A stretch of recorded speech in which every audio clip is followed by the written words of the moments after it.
মদ্যপান, ধূমপান ও মাদক সেবন স্বাস্থ্যের পক্ষে ক্ষতিকর। Smoking and alcohol consumption is injurious to health.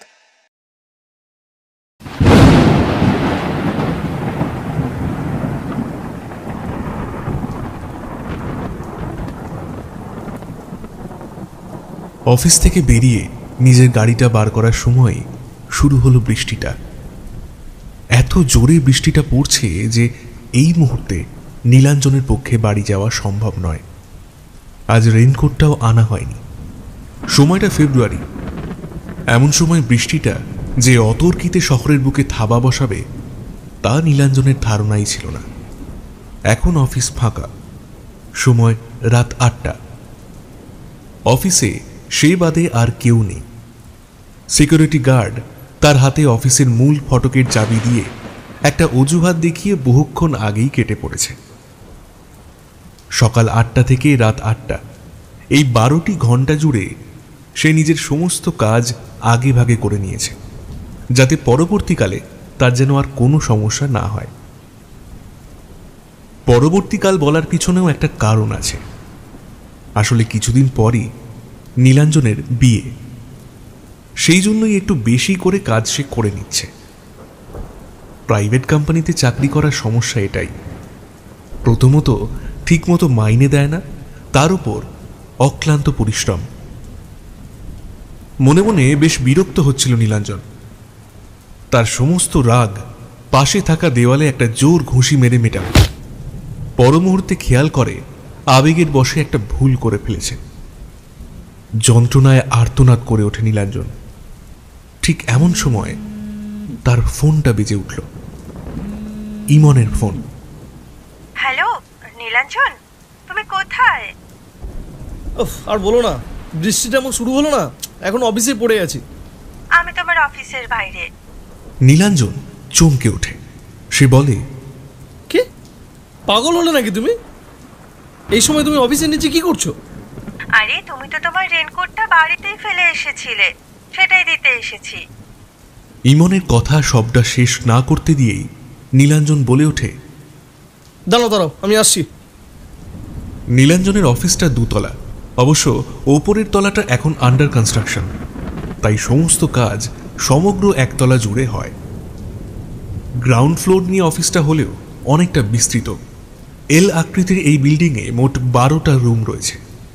কিছুটা হাঁটতেই সে পৌঁছে গেল অফিসের মূল ফটকের সামনে। সেখানে গেটটা আলগাভাবে আটকানো ছিল। নীলাঞ্জন সেটাকে খুলে দেয়। গেটটা খুলতে না খুলতেই একটা যুবতী মেয়ে হুট করে ঢুকে এলো অফিসের ভেতর। মেয়েটা নীলাঞ্জনের অত্যন্ত চেনা, ইমন। ইমন ভিতরে আসতেই নীলাঞ্জন গেটটাকে বন্ধ করে দেয়। নীলাঞ্জন খেয়াল করে ইমন বৃষ্টিতে সম্পূর্ণ ভিজে গেছে। তাতেই গোলাপি রঙের সালোয়ারটা শরীরের সাথে লেগে রয়েছে। নীলাঞ্জনের দৃষ্টি সেদিক যেতেই ওর বুকটা ধক করে ওঠে। ইমনের নিটল দুটো স্তন স্পষ্ট হয়ে রয়েছে ভিজে যাওয়ার কারণে। ওর ফর্সা শরীরে এমন এক কামুক আকর্ষণ লুকিয়ে রয়েছে যা নীলাঞ্জনের শিকারী মনকে পুনরায় জাগিয়ে তুলেছে। চোখ যেন সরছিল না। হুঁশ ফেরে ইমনের ডাকে, কি দেখছো অমন করে? নীলাঞ্জন নিজেকে সামলে নেয়। ভিতরের কামুক সত্তাটাকে যতটা সম্ভব মাটি চাপা দিয়ে বলে, কই কিছু না তো। সে যাই হোক, একদম ভিজে গেছো তো, কি দরকার ছিল এই সময় আসার? আরে বাবা, ওটা এমন কোনো ব্যাপার নয়। আর আমার আসার কথা বলছো? আমি না এলে কিন্তু তুমি আজকে অফিসেই আটকা পড়তে। আর তাছাড়া আজ অফিসে কিন্তু শুধু তুমি আর আমি। এমন সুযোগ কি হাতছাড়া করা যায় বলো? বলেই হালকা একটা হাসির রেখা ফুটে ওঠে ইমনের মুখে। নীলাঞ্জন এসবের কিছুই বুঝতে পারে না। সে বলে, তা অবশ্য ঠিক, এই নাও এটা ধরো। এই বলে নীলাঞ্জন তার পকেটে থাকা রুমালটা বাড়িয়ে দিল ইমনের দিকে। ইমন সেটাকে নিয়ে যতটা সম্ভব মাথাটা শুকনো করার চেষ্টা করে। অন্যদিকে ইমনের অগোচরে নীলাঞ্জন তার চোখ দুটো নিয়ে গেছে ইমনের শরীরের দিকে। তার সুঠাম দেহের গঠন থেকে রূপ যেন ঠিকরে বেরোচ্ছে। নীলাঞ্জনের মনটা ক্রমশ হয়ে ওঠে বিচলিত। সে নিজেকে আটকাতে পারছে না, অবশ্য চাইছেও না। আজ রাতের ওই স্বপ্ন যেন বাস্তব হয়ে ধরা দেবে। সুখের অতলে আবারও হারিয়ে যাবে সে।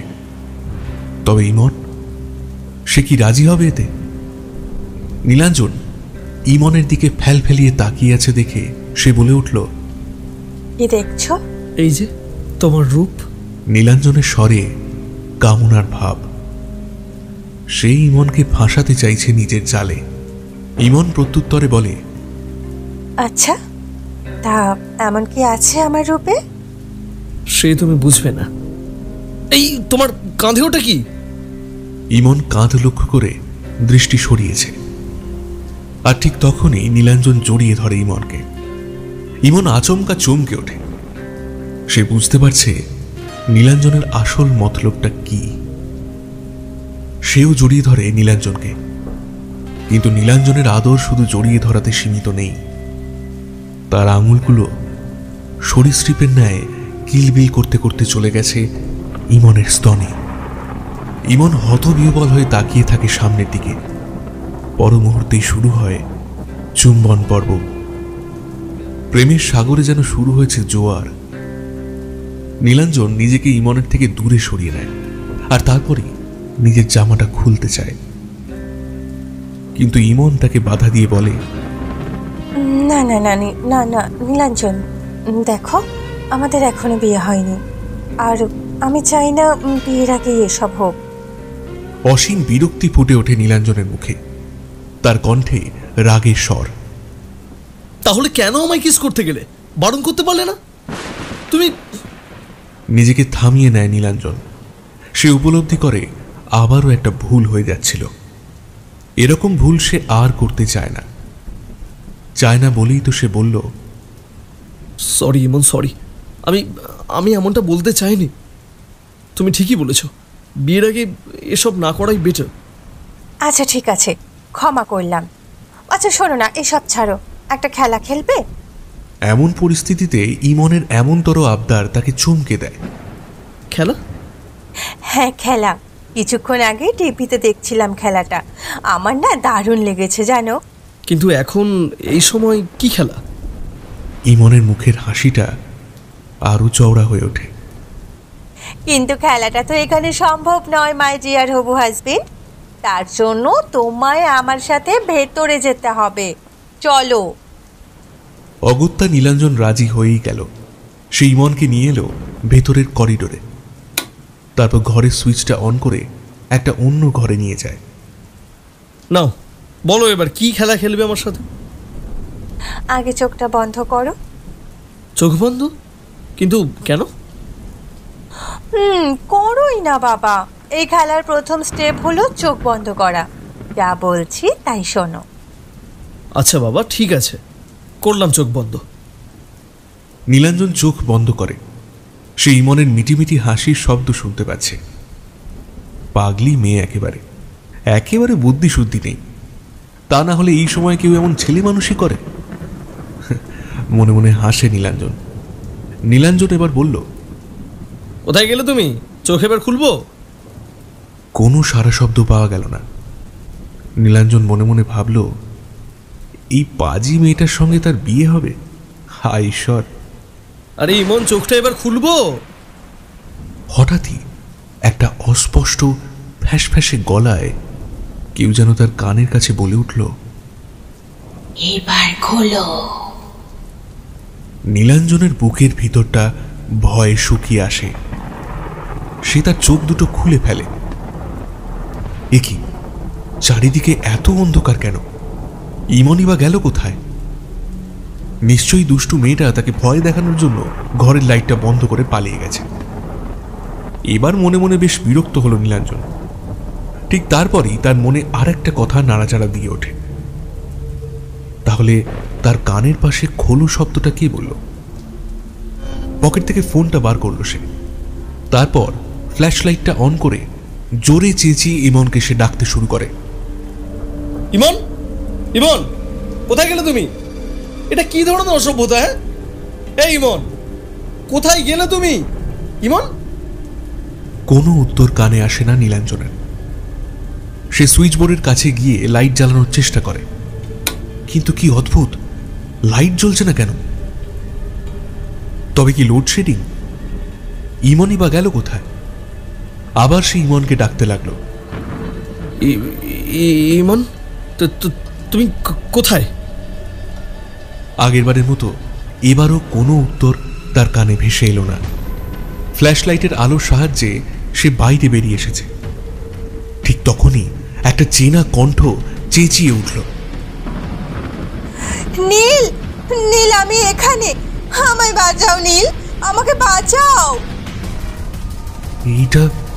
এইটা তো ইমনের গলা। সে কোথায়? তার গলাটা এমন লাগলো কেন? এমন ভয়ার্তভাবে সে চিৎকার করলো কোথা থেকে?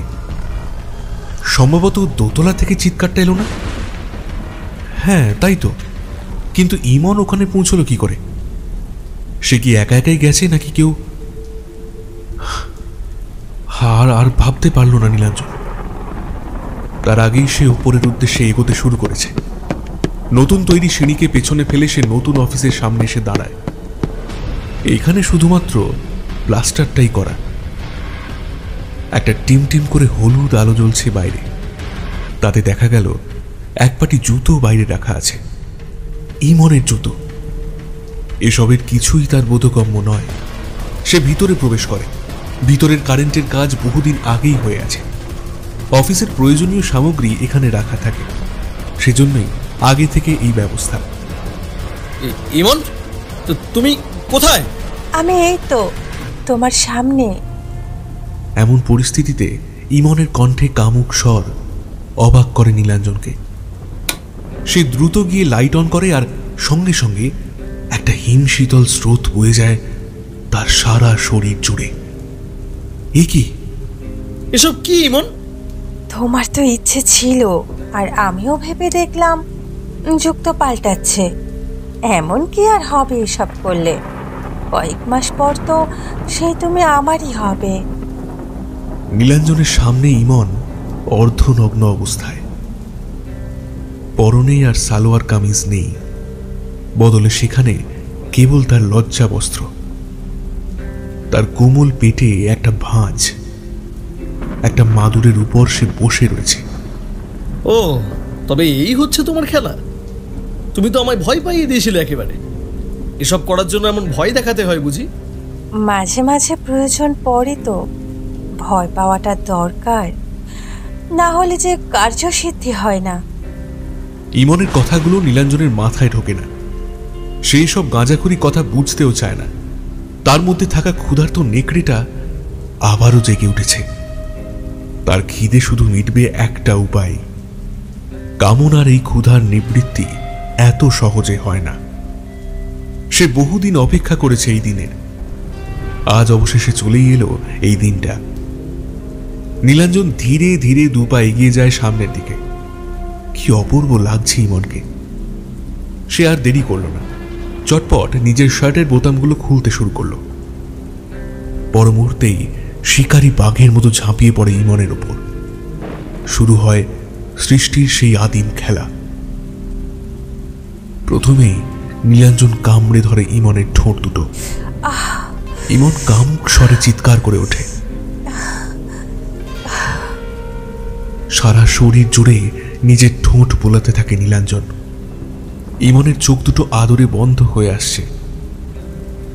চুম্বন পর্ব শেষ হতেই নিজের প্যান্টটা খুলতে শুরু করে নীলাঞ্জন। অন্যদিকে শুরু হয় ইমনের প্রস্তুতি। তার শরীরে এখন আর বিন্দু মাত্র কোনো পোশাক নেই। সম্পূর্ণ উলঙ্গ তার শরীর। ফর্সা রঙের শরীর থেকে রূপ যেন ঠিকরে বেরোচ্ছে। নীলাঞ্জনও তৈরি। মাদুরের উপর নিজের শরীর এলিয়ে দিয়েছে ইমন। নীলাঞ্জন নিজের যৌনাঙ্গ প্রবেশ করায় ইমনের যোনির গভীরে। আবারও কামুক স্বরে মুখরিত হয়ে ওঠে সদ্য তৈরি ঘরটা।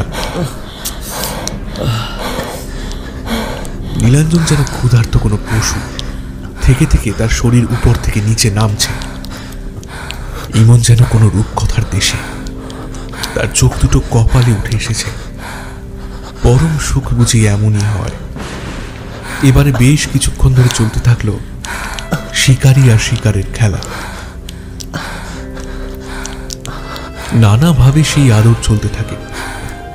ইমনের মুখ থেকে নানা কামনার তো আওয়াজ শোনা যাচ্ছিল, কিন্তু হঠাৎই সে সবকিছু থেমে যায়। ঘরে আলোটা জ্বলছিল, দপ করে সেটাও নিভে যায়। আলোটা জ্বালাও তো ইমন।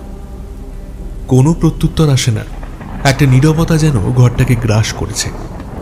ভ্যাপসানি গরম বিরাজ করছে যেন। কি হলো, সাড়া দিচ্ছ না যে? আলোটা জ্বালাও। আবারও কেউ উত্তর দেয় না।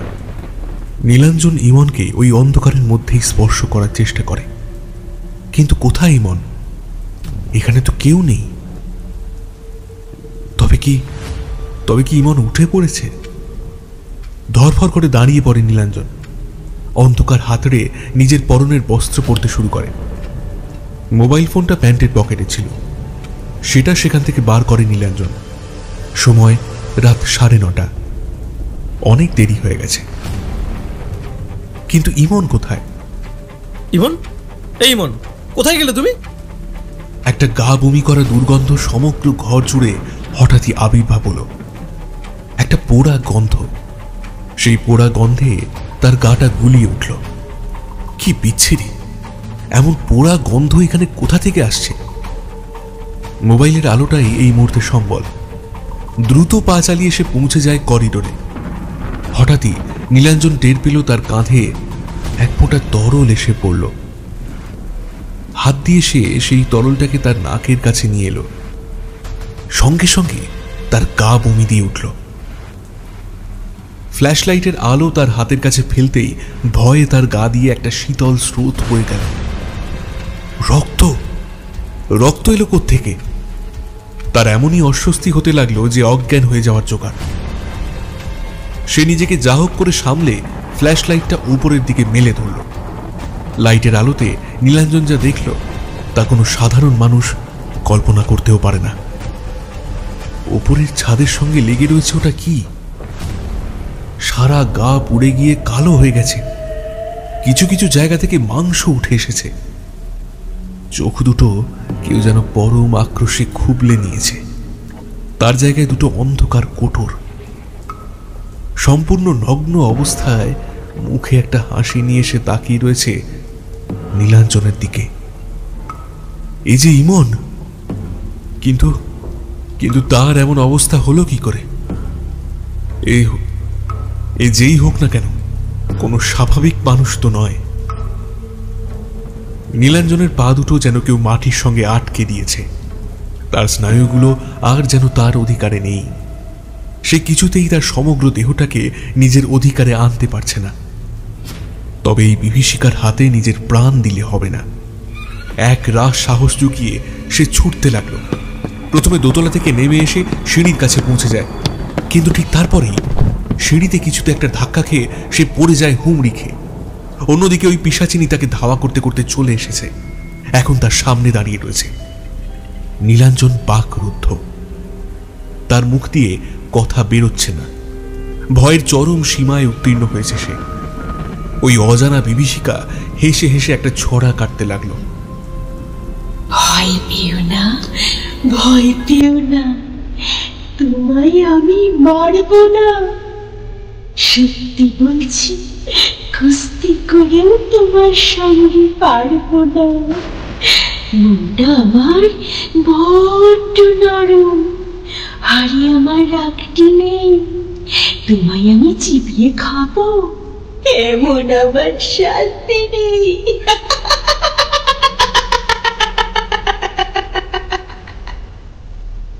ছড়া শেষ করতেই পিশাচিনীটা ক্রূর অট্টহাসিতে ফেটে পড়ে। সেই গগন বিদারী হাসির শব্দে নীলাঞ্জনের কানের পর্দা বুঝি ফেটে যাবে। সেই বিভীষিকা এক পা করে এগিয়ে আসে নীলাঞ্জনের দিকে। নীলাঞ্জন ফ্যাল ফ্যাল করে তাকিয়ে রয়েছে তার দিকে। এখন আর তার ভয় করছে না। না করার একটাই কারণ, সে চিনতে পেরেছে এই বিভীষিকাকে। খুব ভালোভাবে চিনতে পারছে। তার ধারণাই ছিল না যে আবার ফিরে আসবে তার প্রতিশোধ নিতে। দৃশ্যপটটা নীলাঞ্জনের মনে ধীরে ধীরে ফুটে ওঠে। বছর 10 আগে যখন নীলাঞ্জন প্রথম এই অফিসে চাকরি পেয়েছিল, তখন এখানে চাকরি করত একটা যুবতী মেয়ে। তার নাম ছিল মিনি, ওরফে মৃণালিনী। তার সঙ্গে বেশ গভীর ভালোবাসার সম্পর্ক গড়ে উঠেছিল নীলাঞ্জনের। তার স্পষ্ট মনে রয়েছে, এরকমই একটা বৃষ্টি ভেজা রাতে সবার চোখের আড়ালে সে মৃণালিনীকে তার অনিচ্ছা সত্ত্বেও ধর্ষণ করেছিল। পরে যখন মৃণালিনী পুলিশের কাছে সমস্ত কথা বলে দেওয়ার হুমকি জানায়, তখন সে তাকে খুন করে দেয়। আজ যেখানে উপরতলার নতুন বিল্ডিং হচ্ছে, সেখানেই ছিল একটা চিলেকোঠা। নীলাঞ্জনের মনে আছে, সে মৃণালিনীকে পুড়িয়ে মেরেছিল ওই বদ্ধ চিলেকোঠায়। নীলাঞ্জন থমকে বসে রয়েছে। অন্যদিকে পিশাচি এখন তার অনেক কাছে।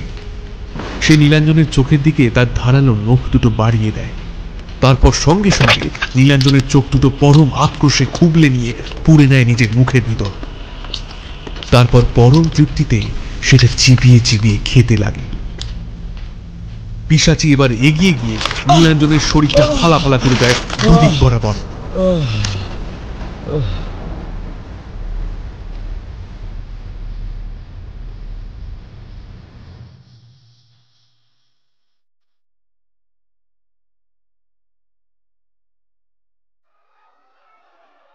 যখন ঘটনাটা ঘটল, আপনি কি সেখানে উপস্থিত ছিলেন? না না, আমি ভিতরে ছিলাম না। এমন বৃষ্টি পড়ছে দেখে আমি রেনকোট দিতে এসেছিলাম নীলাঞ্জনের কাছে। নিচ থেকে আমি ওকে ফোন করলে ও আমায় বলে যেন আমি নিচে ওর জন্য অপেক্ষা করি, ও নিচে আসছে। কিন্তু না, ও এলো না। আমি ওকে বারবার ফোন করলাম, কিন্তু ও ফোনটা ধরলো না। শেষে বুঝতে পারি নিশ্চয়ই কিছু একটা বিপদ ঘটেছে, তাই আমি আপনাদের ফোন করি। নিজেকে শক্ত করুন ম্যাডাম। আসলে খুনটা এমন বীভৎসভাবে হয়েছে যে খুনি আসলে যে কে তা বোঝা যাচ্ছে না। এমন নৃশংস হত্যা কোনো জানোয়ার ছাড়া কেউই করতে পারে না। ঠিক আছে, আমরা দেখছি কতদূর কি করতে পারি। আপনাকে প্রয়োজন পড়তে পারে, তাই একান্ত প্রয়োজন ছাড়া এই কদিন শহরের বাইরে যাবেন না।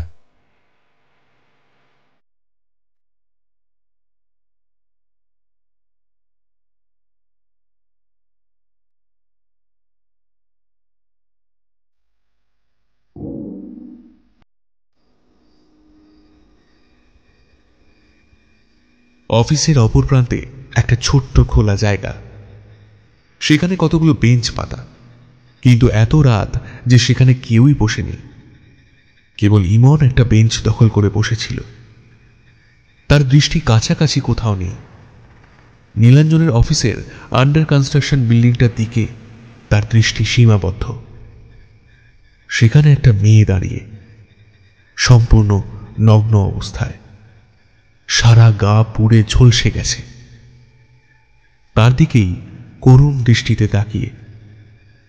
সেই দৃষ্টিতে এমন কিছু অর্থ লুকিয়ে রয়েছে যা সহজে বিশ্লেষণ করা যায় না। ইমন নিজেকে সামলে নেয়। পর মুহূর্তেই তার মুখে একটা হাসি খেলে যায়।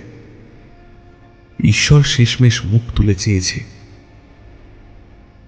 অবশেষে তার বোন একটা সঠিক বিচার পেয়েছে।